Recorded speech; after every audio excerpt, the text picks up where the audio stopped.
Hello दोस्तों, नमस्कार। स्वागत है आप सभी का द शिक्षा कैपिटल यूट्यूब चैनल पे। हमारे हम आज भारतीय काव्यशास्त्र का द एंड करने वाले हैं। एक बची है मेरे ख्याल से दोष, बस दोष पढ़ाने हैं आपको। तो थोड़ा सा वो भी 10-5 मिनट की क्लास होगी, बहुत ज़्यादा नहीं है।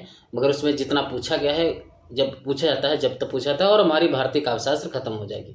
उसके बाद हम आपको इसी प्रकार से पाश्चात्य काव्यशास्त्र पढ़ाएंगे।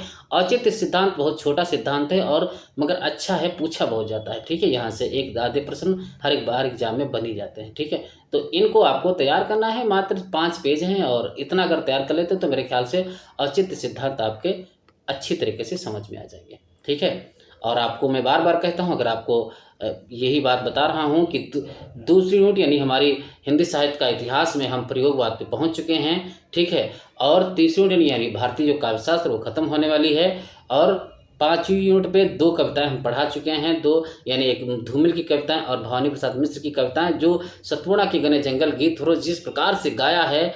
ठीक है, धुन में आपको अच्छा लगेगा, जाके वो क्लास देखें। ठीक है, इन सबको कहानी में आपको बता दूं 3 कहानियां मैं पढ़ा चुका हूं। ठीक है, और नाटक में भी 2 नाटक होने वाले हैं, यानी एक अंधायुग हमारा चल रहा है, उस पर 2 क्लासें कम से कम होंगी और 2 क्लासें बकी नाटक पे हुई हैं। ठीक है, मैं अधूरा नाटक नहीं पढ़ाऊंगा आपको और कोई भी चीज़ अधूरी नहीं पढ़ाऊंगा, जो भी पढ़ाऊंगा संपूर्ण पढ़ाऊंगा। ठीक है, बेहतर तरीके से, ताकि आपको जानकारी हो जाए। ना आपको कोई किताब खरीदनी है, चाहे वो नाटक की हो, चाहे निबंध, चाहे कहानी, किसी भी चीज़ की किताब नहीं खरीदनी। बस मुझसे जुड़ें, जितना मैं पढ़ा रहा हूँ उतना पढ़ते जाएं। ठीक है, इनके अगर आपको नोट्स चाहिए तो मैं बार बार वही कहता हूँ, इस नंबर पे कॉल करें, व्हाट्सएप मैसेज करें 9721565875। ठीक है, नोट्स की कीमत बहुत कम है, 299। ठीक है, सिर्फ आपको नोट्स, इसमें आपकी प्रैक्टिस भी शामिल है। कम से कम 3000 प्रश्न आपको दिए जाएंगे। ठीक है, चलो। औचित्य सिद्धांत, इसे समन्वयकारी सिद्धांत भी कहा जाता है। बहुत अच्छी बात है। औचित्य क्या होता है? किस औचित्य उसे कहते हैं, यानी जिस प्रकार से हम लोग अभी पढ़ के आए हैं। चलो छोड़ो।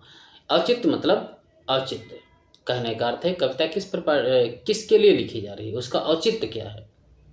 ठीक है, और इसके प्रवर्तक या व्यवस्थापक कौन हुए हैं? क्षेमेंद्र। याद रखना, औचित्य सिद्धांत के प्रवर्तक कौन है भैया? क्षेमेंद्र हैं। और इनको समन्वयकारी आचार्य भी कहा जाता है, यानी समन्वय बैठाने में ये बहुत परिपूर्ण है। कौन कौन भैया? क्षेमेंद्र। कौन? क्षेमेंद्र। चलो, विभिन्न आचार्य द्वारा औचित्य निरूपण देख लेते हैं थोड़ा, कि आचार्य भरत मुनि ने अपने नाट्य शास्त्र, यानी याद रखना नाट्यशास्त्र की जो रचना 2री शताब्दी में आई थी। ठीक है, नाट्य तत्वों के लोक सिद्ध होने और आचार्य भामा ने महाकाव्य के लिए लोक स्वभाव मुक्त होने की कसौटी रखकर औचित्य का मूल स्थापित किया था। कौन कौन भैया? आचार्य भामा और भरत मुनि। ठीक है, इंपॉर्टेंट है। आचार दंडी आते हैं, वो कहते हैं गुण दोष विवेचन करते हुए उचित अनुचित के आधार पर स्पष्ट करते हैं। कौन? आचार दंडी गुण दोष विवेचन करते हुए उचित अनुचित के आधार पर इसको स्पष्ट करते हैं। गुण दोष के आधार पर इसको उचित अनुचित के आधार पर स्पष्ट करते हैं। कौन? आचार दंडी। आचार उद्भट जो ऊर्जिस्व अलंकार, याद रखना, ऊर्जिस्व अलंकार के संदर्भ में उचित अनुचित का उल्लेख करते हैं। किसका? औचित्य का। ठीक है, काव्यशास्त्र के संदर्भ में याद रखना कि औचित्य शब्द के सर्वप्रथम प्रयोग को कन्नौज नरेश कौन थे? यशोवर्मन द्वारा अपने नाटक कौन? राम अभ्युदय में किया गया माना जाता है। यानी कहने का मतलब औचित्य शब्द का सर्वप्रथम प्रयोग किसने किया था? तो कन्नौज के नरेश थे। कौन? यशोवर्मन। उनका जो नाटक था राम अभ्युदय, उसी में सबसे पहले प्रयोग किया था। किंतु डॉक्टर सत्यदेव चौधरी का यह मत भी उल्लेख है कि रुद्रट ने संभवतः सर्वप्रथम औचित्य शब्द का प्रयोग करते हुए कहा है। कौन? रुद्रट। क्या कहते हैं कि काव्य में अनुप्रास वृत्तियों का प्रयोग औचित्य का ध्यान रखते हुए करना चाहिए। अनुप्रास वृत्ति जो होती हैं उनका प्रयोग औचित्य को ध्यान में रखे करें। यानी जब भी अनुप्रास अलंकार या अनुप्रास जो वृत्तियां हैं उनका जब भी प्रयोग करें तो उसका क्या औचित्य होगा, ये चीज ध्यान में रखे करें। ठीक है, आचार्य रुद्रट ने लिखा है कि वैदर्भी पांचालियो प्रिय से करुणे भयानो का अद्भुत यो लाटिया गौड़िया रौद्र कुर्याद यथोचित्यम, यानी वैदर्भी पांचाली, ठीक है, बहुत प्रिय हैं, करुणे यानी करुण हैं, भयानक अद्भुत यो हैं, लाटी या गौड़ी रौद्र यानी रौद्र मतलब क्रोध, कुर्याद यथोचितम, ठीक है। तो वैदर्भी पांचाली यही क्या है, वैदर्भी गौड़ी पांचाली रीतियाँ। आचार्य आनंदवर्धन, याद रखना, आचार्य आनंदवर्धन ने विभिन्न काव्य तत्वों का औचित्य रस के साधन के रूप में विवेचित किया। उनका रसानुकूल प्रयोग ही उचित माना जाता, रसानुकूल प्रयोग ही उचित माना। इन्होंने औचित्य का विशद उल्लेख करते हुए उसके छह भेद, याद रखना, छह प्रकार बताए। कितने? छह प्रकार बताए आनंदवर्धन ने, याद रखना। औचित्य शब्द का, औचित्य शब्द के औचित्य सिद्धांत या औचित्य का कितने प्रकार बताए हैं? औचित्य के 6 प्रकार, वेरी इंपॉर्टेंट। कितने? 6। कितने? 6। कितने? 6। आनंदवर्धन ने 6 बताए हैं प्रकार, याद रखना। रस औचित्य, रस का औचित्य क्या है?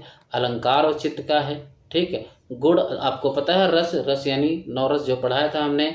अलंकार औचित्य क्या है? गुण औचित्य क्या है? यानी गुण। और संघटना औचित्य इंपॉर्टेंट है, याद रखना। संघटना औचित्य कौन सा? संघटना औचित्य, प्रबंध औचित्य, रीत औचित्य, रीत औचित्य, याद रखना। तो रस, अलंकार, गुण, संघटना, प्रबंध, रीत, ये किसका है? आनंदवर्धन का है, ठीक है। इंपॉर्टेंट है, क्रम याद रखना। कुंतक ने वक्रोक्त जीवतम में 2 प्रकार से औचित्य की व्याख्या की, ये भी याद रखना। ये कुंतक थे, इनकी जो रचना थी वक्रोक्त जीवतम, उसमें 2 प्रकार से औचित्य की व्याख्या की। कितने प्रकार से? 2 प्रकार से। वस्तु के महत्व एवं स्वस्थ सम्यक स्पष्टीकरण, एक। दूसरा श्रोता के स्वभाव के अनुसार वस्तु वर्णन, ठीक है।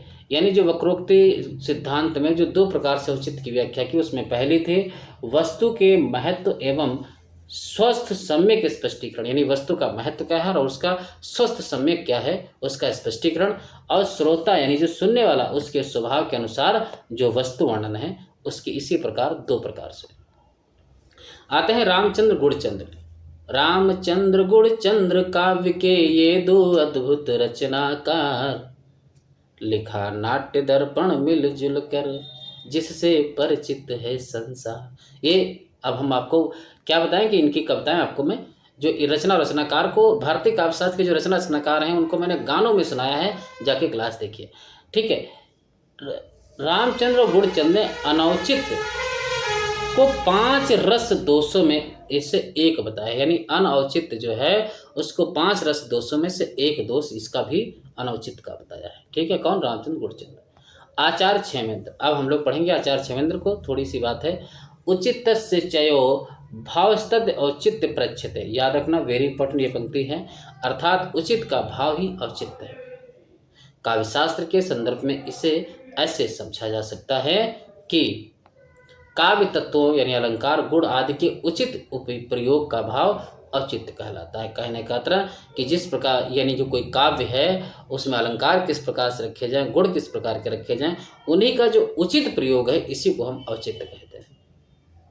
अलंकार अस्तित्व अलंकार गुणा एवं गुणा सदा औचित्य रस सिद्ध से स्त्रम काव्य से जीवितम, याद रखना। ये किसका है? क्षेमेंद्र की पंक्ति है।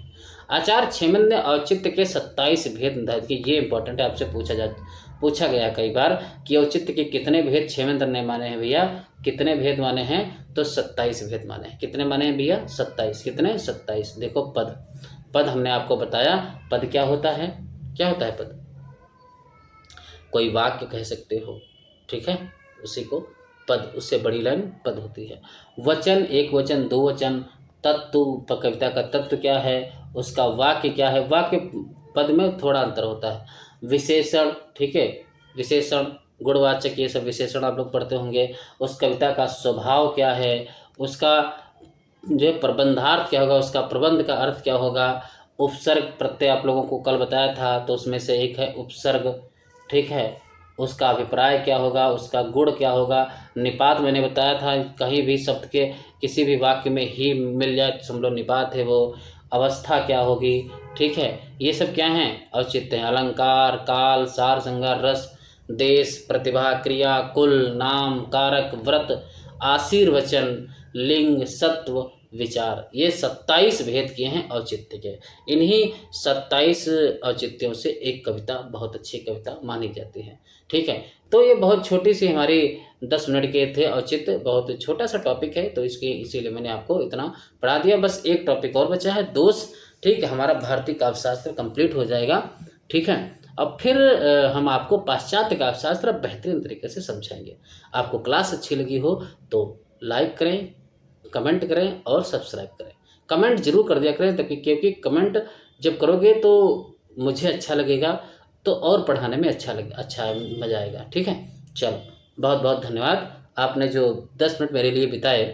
ठीक है, चलो।